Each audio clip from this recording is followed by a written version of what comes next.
اسی طریقے سے آئی تھنک ایک اور چیز جو ہمیں جس پہ فوکس کرنا چاہیے وہ اپرچونٹی ہے قرآن کے ساتھ تعلق قائم کرنے پہ. بہت امپورٹنٹ چیز.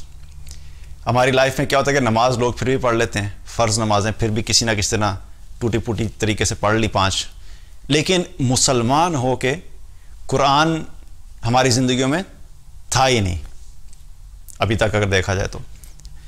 اب کیا ہے کہ ہمارے پاس ٹائم ہے، اب ٹائم ہے، اب ایکسٹرا ٹائم جو فارغ ہوتے ہیں اس میں بجائے اس کے کہ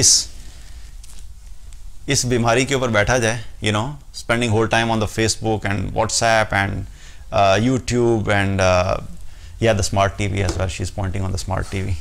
سو بیسیکلی پوائنٹ کیا ہے کہ ایسی چیزوں کے اوپر وقت کا گزارنا کہ جن میں جو ہے وہ بہت زیادہ آپ کا وقت ضائع ہو رہا ہے. میں یہ نہیں کہہ رہا کہ موبائل آپ زندگی سے نکال ہی دیں، آپ نہیں نکال سکتے. You just can not take it out of your life because اب یہ ہماری زندگی کا ایک حصہ ہے.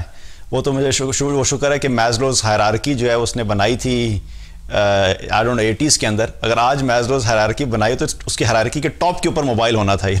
سب سے امپورٹنٹ چیز لائف کے اندر کیا ہے؟ سیل فون، اور اس کے ساتھ بلکہ اس سے اوپر بھی ہونا تھا wifi. I can well understand.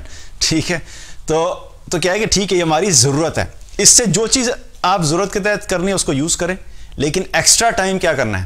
Extra time قرآن کے ساتھ گزاریں. قرآن اللہ سبحانہ وتعالیٰ نے مجھے ایسی کتاب دی ہے کہ میں اس دن پڑھ رہا تھا حدیث، تو کئی دفعہ ایسا ہوتا ہے کہ انسان نے پڑھی ہوتی ہے وہ حدیث لیکن ایک مختلف طریقے سے ذہن میں آتی ہے، یا کبھی کبھی کوئی حدیث ایسی ہوتی ہے کہ جو انسان کو ایک دم سے ہلا دیتی ہے.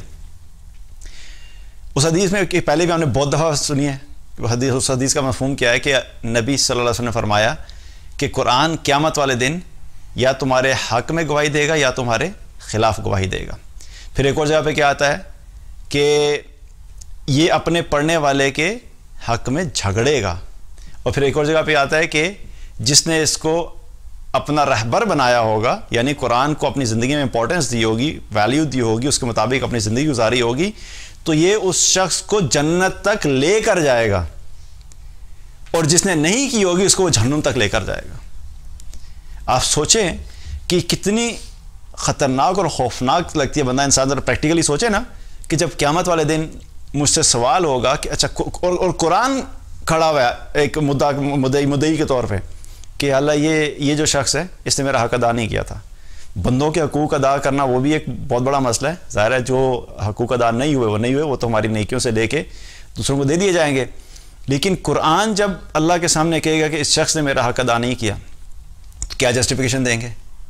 میں جاب میں بزی تھا، میری ٹریولنگ بڑی تھی، میں نے MBA کیا 16 سال تو میرے پاس ٹائم ہی نہیں تھا، پھر میں نے اس کے بعد MS کیا 2 سال اور ٹائم نہیں تھا، پھر میں نے PhD کی، پھر میرے پاس 2 سال اور ٹائم نہیں تھا، پھر میں ڈبل PhD، میرے ساری زندگی میں کتابیں پڑھی، بس ایک کتاب پڑھنے کا ٹائم نہیں تھا.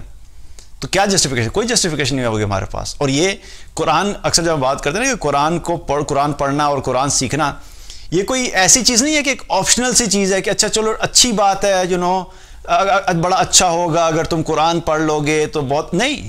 ایک مسلمان کی زندگی میں یہ مینڈیٹری ہے.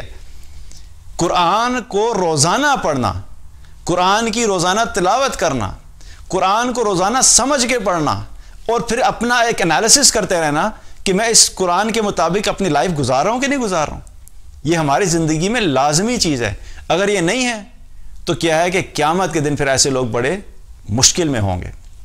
اس لیے ہمیں کیا کرنا ہے کہ we don't want to be amongst those people کہ جن کے خلاف قرآن گواہی دے. اب اس سے بچنے کا طریقہ کیا ہے؟ روزانہ قرآن کھولیں. اور اب کیونکہ اپرچونٹی، اب تو ٹائم ہے، اب تو ہمارے پاس مزید کوئی جسٹیفیکیشن نہیں رہی، تو اب کیا ہے کہ ٹائم زیادہ سے زیادہ قرآن سے گزارنا. اگر پہلے نہیں پڑھتے تھے تو اب کچھ نہ کچھ حصہ ضرور پڑھنا شروع کر دیں. اور اگر تھوڑا پڑھتے تھے، 1 رکوع پڑھتے تھے، 2 رکوع پڑھتے تھے، اس کو تھوڑا بڑھا دیں. اور ایک اور چیز بڑی امپورٹنٹ ہے قرآن سے متعلق، اکثر لوگ کنفیوژن میں ہوتے ہیں کہ وہ سمجھتے ہیں کہ بس اب جب قرآن پڑھنے کی بات آئے گی تو ہم نے صرف فجر کے بعد ہی پڑھنا ہے، اس کے علاوہ تو نہیں. قرآن پڑھنے کے لیے کوئی وقت کی قید نہیں ہے. جس وقت ٹائم ملا، آپ کو پتہ لگا جب میں 10 منٹ میرا کچھ کرنے کے لیے نہیں ہے، اٹھیں ان 10 منٹ کو کیا کریں؟ قرآن کھول کے بیٹھ جائیں. ابھی ٹائم نہیں ملا، 2 گھنٹے کے بعد ٹائم ملا، کھول کے بیٹھ جائیں. ایک ایسی عادت بنا لیں جس طرح موبائل کو کھولتے ہیں نا تھوڑی تھوڑی دیر کے بعد، اگر اتنا نہیں کر سکتے تو اس کا کچھ حصہ کیا کریں؟ وقت کا نکال لیں کہ جب فارغ بیٹھے تو اٹھا کے قرآن کھول لیں. تو دیٹ از اندر اپرچونٹی کہ ہمیں قرآن کے ساتھ وقت گزارنے کا موقع مل رہا ہے.